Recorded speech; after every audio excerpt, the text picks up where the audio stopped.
இன்றைக்கி வந்து எங்கள் அக்கா பொண்ணு எங்கள் வீட்டில் பாப்பா படிக்கிறாளா, அவங்க காலேஜில் வந்து பொங்கல் ஃபங்க்ஷன். அதுக்கு வந்து பேரண்ட்ஸ் யாராவது வரணும்னு சொல்லியிருந்தாங்க. நான் வந்து இங்கே பாப்பா இங்கே வீட்டிலேருந்து போகிறதுனால நான் போயிருந்தேன் காலேஜுக்கு. பொங்கல் வந்து மேம் வந்து நீங்களும் வைக்கணும்னு சொல்லிட்டாங்க. சரி மேம்னு சொல்லிட்டு நான், அப்புறம் இன்னொரு அம்மா, அப்புறம் மிஸ்ஸு மேம்லாம் வச்சாங்க சேர்ந்து எல்லாமே. சூப்பராக இருந்தது, செம்ம என்ஜாயாக இருந்தது. நல்லா என்ஜாய் பண்ணேன் இன்றைக்கி. நான் போகும்போது பெரிய பாப்பாவை அழைச்சிட்டு போயிருந்தேன், என்னோடய பெரிய பொண்ணை.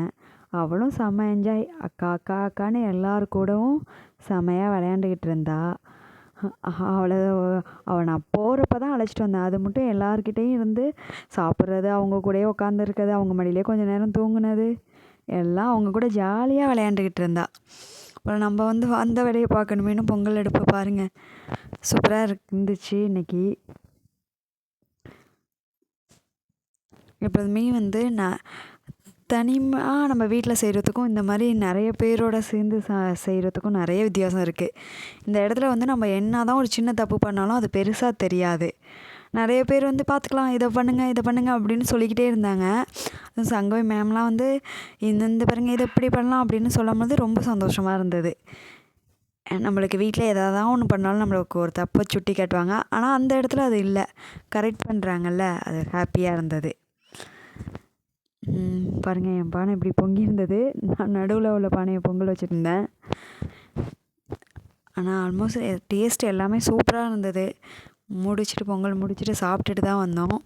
இல்லை, பசங்களாம் நிறையா ஆட்டம் பாட்டம் தான், செம்ம என்ஜாய் பண்ணதுங்க. இன்னொரு வாட்டி காலேஜ் போயிருந்துருக்கலாம்டா, நம்ம காலேஜ் படிக்காமல் விட்டுட்டோமேன்னு எனக்கு தோணுது.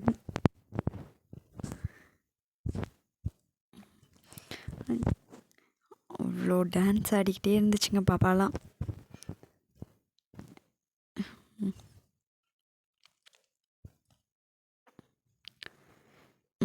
அப்புறமேட்டு நாங்கள் உட்கார ஆரம்பித்தாச்சு. பொங்கல்லாம் வச்சு முடித்து சாமி கும்பிட்டாச்சு.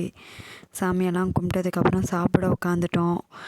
எல்லா பசங்களும் அவங்கவுங்க வீட்டிலேருந்து சாம்பார், கடலை, வாழைக்காய் வறுத்து எடுத்துகிட்டு வந்துருந்ததுங்க. உருளைக்கிழங்கு வறுவல் பண்ணி, எள்ளு துவையல், புதினா துவையல், அப்பா நிறைய சைடிஷ்ஷு. சாப்பிட்டு முடிச்சுட்டு மாட்டு வண்டியில் ஏறி நாங்கள் ஒரு ரவுண்ட் போனோம் அந்த காலேஜுக்குள்ளேயே. அதை அரேஞ்ச் பண்ணியிருந்தாங்க. அதுதான் பசங்க ரொம்ப என்ஜாய் பண்ணதுங்க. அதில் ஏறி கத்திக்கிட்டு சவுண்ட் விட்டுக்கிட்டு இன்றைக்கி ஒன் டே ஃபுல்லாக எனக்கு ஹாப்பி. என் பெரிய பொண்ணு ஹாப்பியாக இருந்தா.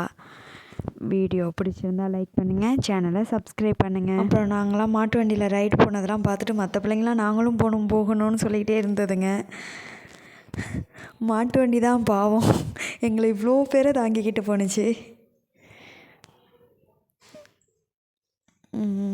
வீடியோ ஃபுல்லாக பாருங்கள். இதில் எடுத்த ஃபோட்டோஸ்லாம் இன்றைக்கி வந்துக்கிட்டே இருக்கும். வீடியோ பிடிச்சிருந்தா லைக் பண்ணுங்கள், சேனலை சப்ஸ்கிரைப் பண்ணுங்கள்.